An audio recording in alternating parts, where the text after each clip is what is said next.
It was supposed to be the future of work. In 2019, WeWork was hailed as one of the most valuable startups on Earth. Valued at $47 billion. It was bigger than Airbnb, more hyped than Uber, and sold to the world as a company that would elevate human consciousness.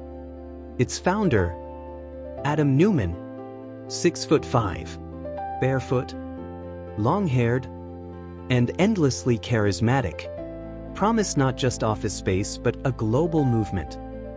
Investors poured in billions. Employees were told they weren't working for a company, but joining a revolution. Wall Street whispered that WeWork could become the next trillion-dollar giant. But behind the glossy glass walls and free beer taps lay something darker. Reckless spending, unsustainable growth, and a leader whose eccentric behavior would become legendary. Within months, the empire collapsed in one of the fastest and most spectacular implosions in business history. This is the rise and fall of WeWork, a story of vision, hype, hubris, and a $47 billion mirage. The story begins in Brooklyn, 2008. Adam Neumann, an Israeli-born entrepreneur who had already failed at several ventures, including Crawlers, a baby clothing line with padded knee pads, was searching for his next big idea. That year, the financial crisis left New York awash in empty office buildings. Alongside Miguel McKelvey, an architect from Oregon with a background in design, Neumann co-founded Green Desk, an eco-friendly co-working space in Brooklyn's Dumbo neighborhood. Tenants could rent flexible desks, furnished sustainably and powered by green energy.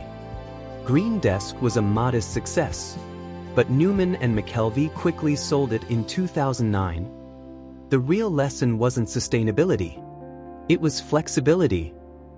They realized freelancers, startups, and small businesses didn't want long leases.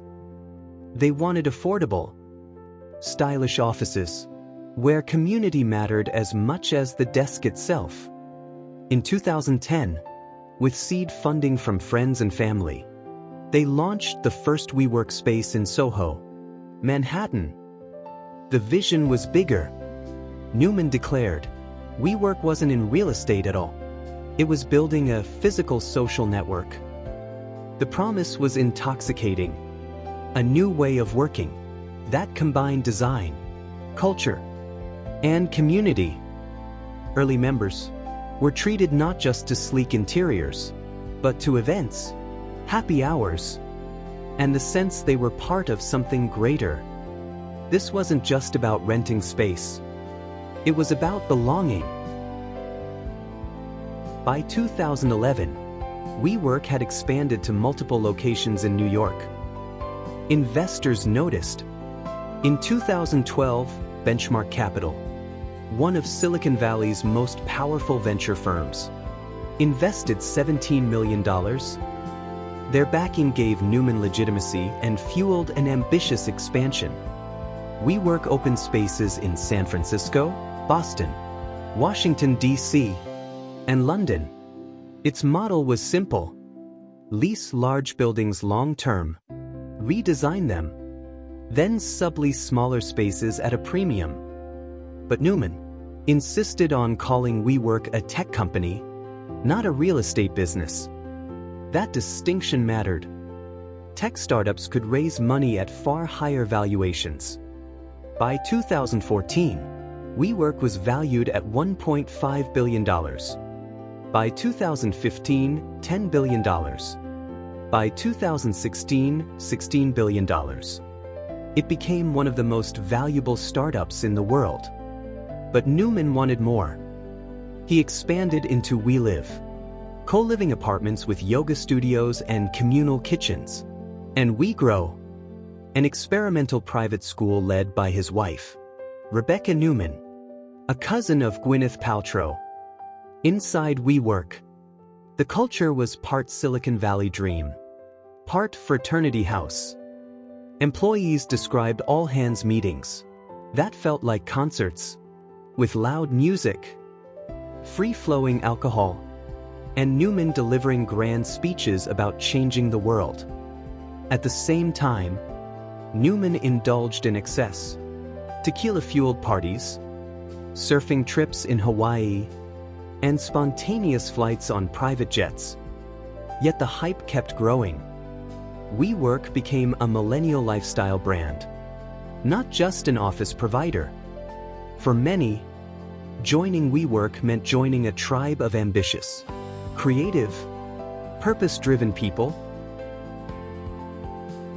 The turning point came in 2017, when Neumann met Masayoshi Son, the billionaire founder of SoftBank and head of the $100 billion Vision Fund, the largest pool of venture capital in history.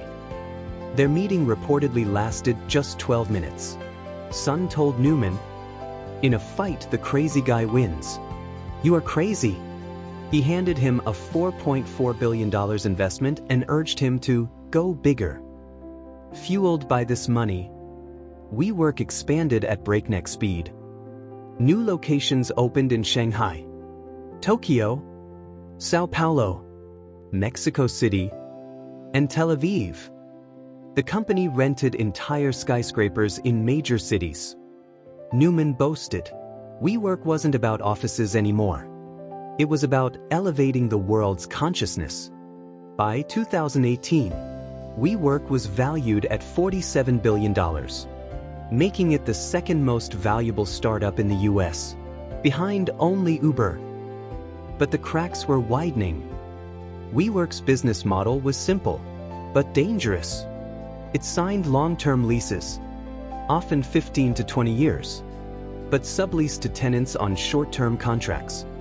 If the economy turned, WeWork would be stuck with massive rent obligations. Internally, employees worried. Neumann was known for impulsive decisions, acquiring companies with little strategy, like a $13 million stake in a wave pool startup. His leadership style was described as chaotic.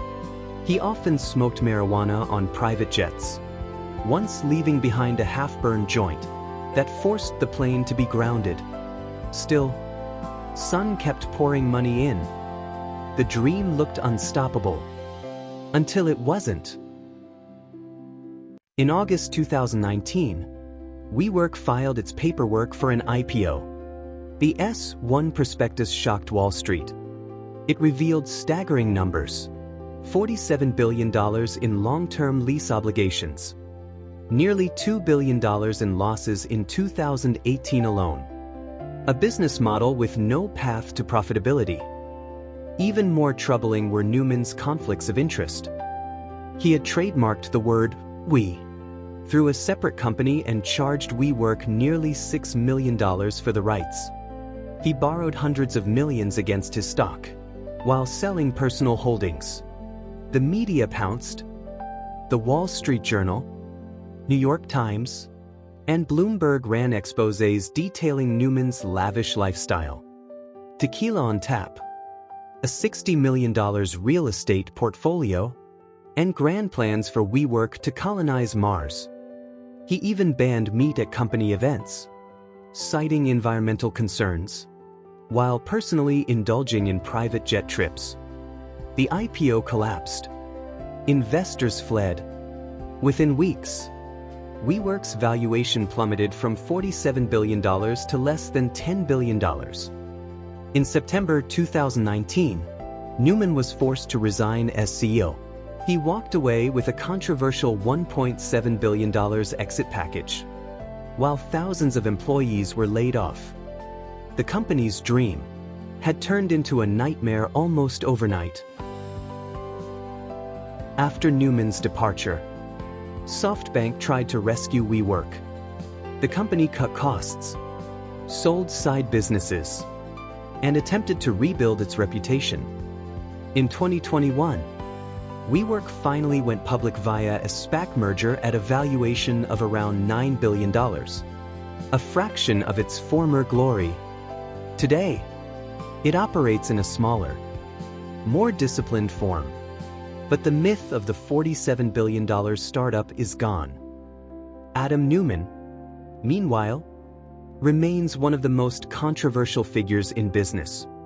He invested in new startups, including a real estate venture called Flow, backed, once again, by Masayoshi Son and venture firm Andreessen Horowitz. Despite his failures, investors still couldn't resist betting on him. The WeWork saga has since been dissected in books, documentaries, and even a Hollywood series, We Crashed, starring Jared Leto and Anne Hathaway. For many, it has become the ultimate cautionary tale of Silicon Valley excess. The rise and fall of WeWork wasn't just about Adam Neumann or a failed IPO. It was about an era of easy money, blind faith in disruption, and the seduction of charisma. WeWork promised to change how people worked and lived. In reality, it exposed the fragility of hype-driven startups, built on shaky foundations. And yet, the story lingers because it forces us to ask deeper questions. Were investors complicit in chasing the illusion of infinite growth? Was Adam Neumann simply reckless? Or did he reflect the very system that rewarded vision over viability? And most importantly, could it happen again? In an age where new startups are once again being valued in the tens of billions without profits. What do you think? Was WeWork a scam from the very beginning, or a bold vision that spun wildly out of control? Share your thoughts in the comments below. Watch even more incredible stories on our channel. Subscribe to our channel so you don't miss a new episode of rule-changing stories.